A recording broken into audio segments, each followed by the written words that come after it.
Welcome viewers to the next video of the playlist Bit Masking in C++. So today we'll be taking some basic questions to strengthen our basic concepts in bit masking. So let's get started with the video. So the first question that we'll do is about the odd or even number checking. Okay.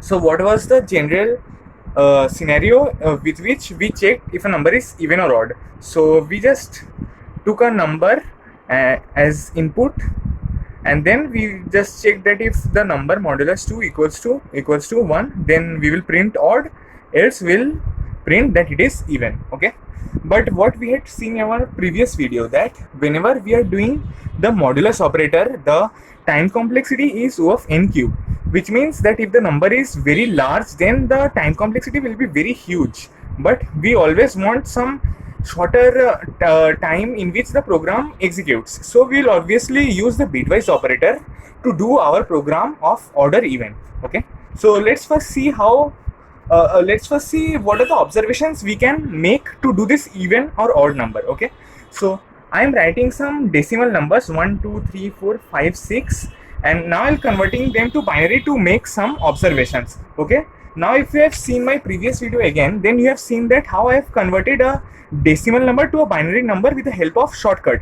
First we write 1 2 4 8, or you can say the multiples of or you can say the powers of 2. First 2 to the power 0, then 2 to the power 1, then 2 to the power 2, then 2 to the power 3. In this way we can write, and then let's say we have 5 over here, then we have to pick up those numbers that sum up to 5. So here 4 and 1 sum up to 5, so we'll write 1 in that place and the rest of the places will be filled with 0. Similarly, when we had to write the binary representation for 6, we first took out numbers from these powers which summed up to 6. So here 4 and 2 summed up to 6, so we wrote 1 and 1 over those places and the rest of the places 0, which was the binary representation.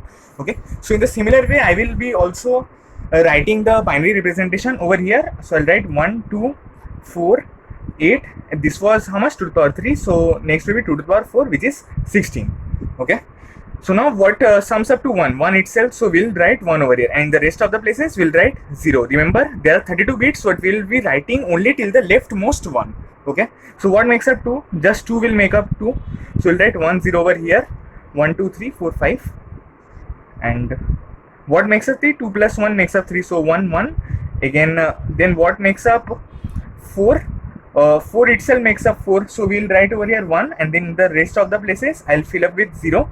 Okay, so what makes up 5? It is 4 plus 1, so I will write 1 and 1, and the rest of the places 0. And what makes up 6, which is 4 plus 2, which is 1 1 0. Okay, so the leftmost one is over here, so we'll simply write this as 1 base 2, then 1 0 base 2, then 1 1 base 2, then 1 0 0 base 2, then 1 0 1 base 2, and 1 1 0 base 2. I have just written this over here excluding the zeros which are after the leftmost one. Okay, so these are the binary representations for this decimal representation of a number. Now what are the observations we can make? We all know 1 is an odd number. Why? Because when we divide it by 2, we get the remainder as 1, as we had seen over here, which was the long method. Okay, or you can say the method that executed in a lot of time.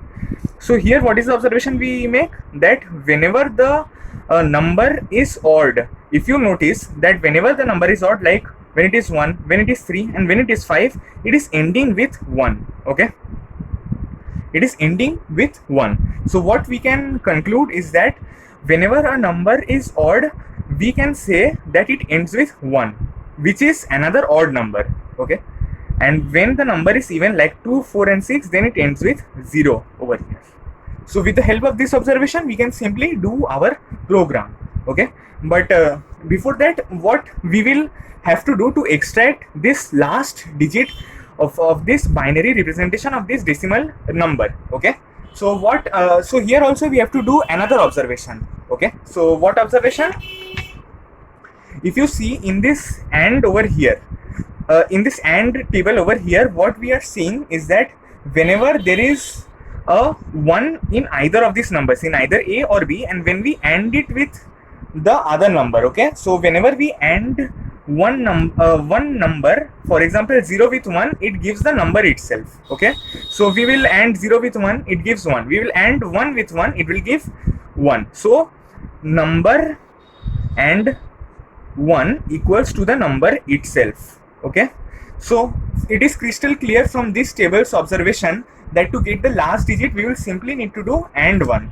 Okay, so if we do AND 1 with the number, then we can say that we will get the last digit, and we will check if the last digit is 1, then we will say it is odd from the observation we made over here, and if it is 0, then we will say it is even. So what we will do now, we will simply do something like this. We'll write int n, then sin n. Okay, and this was the declaration, and this was the taking of the input of the number. Okay, now what we will do, as we had seen, we will use the AND.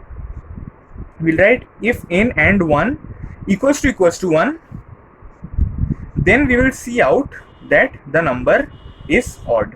Okay, and semicolon over here, and else we will see out that the number is even. So a quick recap of what we did in this program. First, we wrote the binary representation of this number, then we made the observation that whenever the number is odd, it is ending with 1 over here, like in the case of 1, 3 and 5. Okay, so we are checking that if the numbers ending or the last digit of the binary representation of the number is equals to 1, then we are printing odd. So, and now what is the other task we have to do?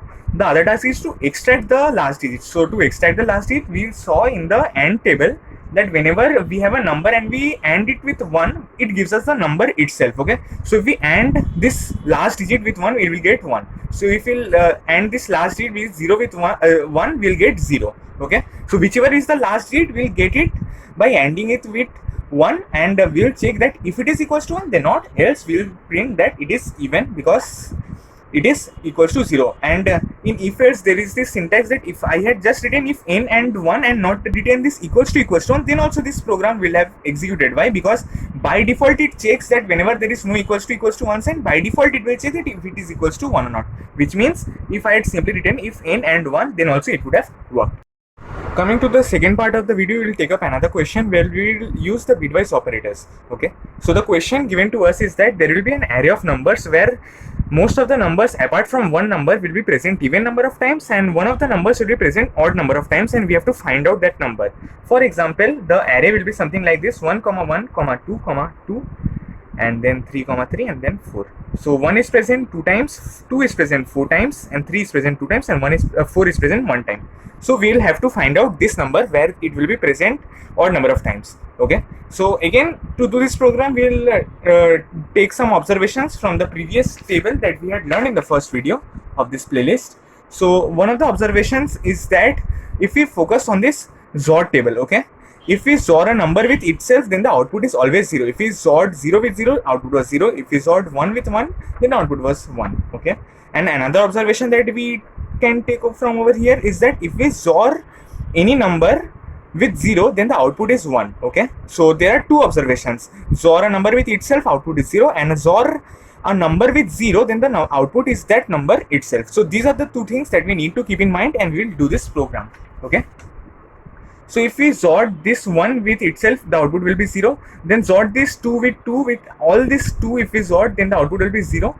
And again, if we XOR this 3, the output will be 0. And if we XOR all of them, the output would have been 0. And if we XOR 4 with 0, the output would have been 4, because a number XOR with 4 is equal to the number. So I will be writing the two logics that we are going to use over here. Okay, that XOR with itself, and the output will be 0. Okay, and XOR a number with 0, the output will be the number itself. Okay, so if we XORed this entire array, so the numbers which are present even number of times will give the output as 0, and the only remaining thing will be the number which is 4 itself, which will be present odd number of times. Okay, so what is the thing that we are doing? 2 XOR 2 will be equals to 0, but 2 XOR 0 equals to 2 over here. This is the example of this, and this is the example of this. So now what we'll do for the program, we'll do something like int n, then sin n. Why this? Because this is a declaration and this is the input taking. Okay, now we'll declare an array int a n, and after that what we'll do? We'll do for int I equals to 0, I less than n, and then I plus plus to take the input of the array elements after declaring this array over here. So we'll do sin ai. Okay, and now what we'll do? We'll do something like this, that we'll store the number which is present at the first index inside a variable, let's say s equals to A0. And now we will start XORing from first index to the last index. Okay, in this way we will have XORed the entire array. So I will do for int I equals to 1, because we have already taken this 0th number or the number which is presented as the 0th index in this variable. So we are starting from the first index instead of the 0th index. Okay, and we'll iterate till the last of the array, and we will do s is equals to s caret sign, which is the XOR symbol, and then a of I, and ultimately we'll get the number 4 inside this variable s. Okay, so what is happening in the first case?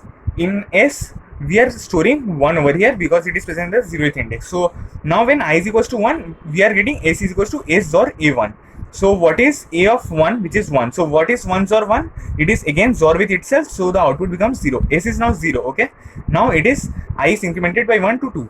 So 2 is less than n, which is the n is the size of the array. So 2 is less than n. Okay, the size is 1 2 3 4 5 6 7 8 9.